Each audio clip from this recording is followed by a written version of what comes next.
अर्जुन श्री कृष्ण से पूछते हैं कि मनुष्य मुक्त नहीं हो सकता है तो वह कर्म कैसे करे कि उसे पाप और पुण्य से मुक्ति मिल जाए।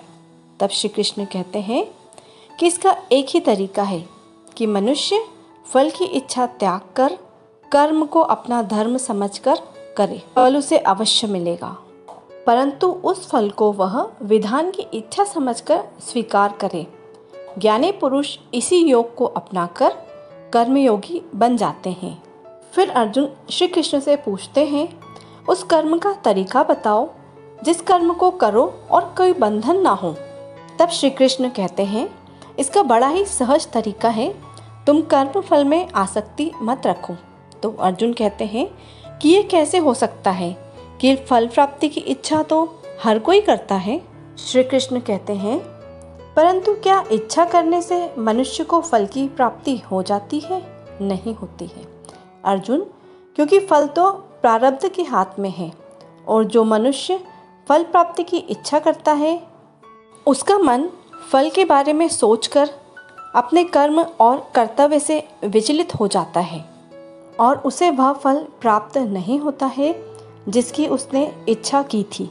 श्री कृष्ण कहते हैं, अर्जुन, मनुष्य केवल कर्म कर सकता है, फल कदापि मनुष्य के अधीन नहीं है। तब अर्जुन कहते हैं, केशव, यदि फल की प्राप्ति मनुष्य उसके कर्म के अधीन नहीं है तो मनुष्य कर्म ही क्यों करे? क्योंकि मनुष्य का धर्म है कि वह अपने कर्तव्य का पालन करे, इस कर्तव्य पालन के लिए आवश्यक कर्म करना। परंतु हे केशव, फल प्राप्ति की कामना छोड़ने पर मनुष्य में कर्म करने की प्रवृत्ति उत्पन्न कैसे होगी? यदि उसे फल की इच्छा नहीं रहेगी तो मनुष्य कर्म ही क्यों करेगा? तब श्री कृष्ण कहते हैं, हे अर्जुन, जो साधारण मनुष्य फल की इच्छा से ही कर्म करते हैं वो सुख दुख आदि के चक्र में फंस जाते हैं। उनके मन की शांति नष्ट हो जाती है। हर पल हर समय फल प्राप्ति के विचार में उनकी निंद्रा उड़ जाती है। आगे श्री कृष्ण कहते हैं, जीवन में ऐसा कोई कार्य नहीं है जिसके साथ आशा और अपेक्षाएं जोड़ना अनिवार्य है। जब सृष्टि ही परमात्मा है और मनुष्य स्वयं परमात्मा का अंश है तो सारे कार्य परमात्मा ही करते हैं, मनुष्य स्वयं कुछ नहीं करता। यही कर्मयोग का मूल सिद्धांत है। जो व्यक्ति अपने कार्यों से आशा और इच्छा नहीं रखता है उसी के कार्य पूर्ण होते हैं।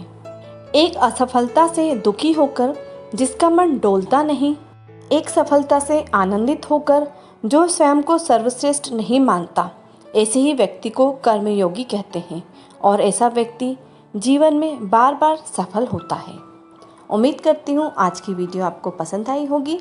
वीडियो पसंद आई हो तो लाइक कर दें और चैनल पर नए हैं तो सब्सक्राइब करना बिल्कुल ना भूलें और साथ ही लगे बेल बटन को भी दबा दें ताकि मेरी आने वाली हर नई वीडियो का नोटिफिकेशन आपको मिलता रहे। आज के लिए इतना ही, जल्दी फिर मिलेंगे कोई अच्छी नई वीडियो के साथ। तब तक के लिए जय श्री कृष्णा, राधे राधे।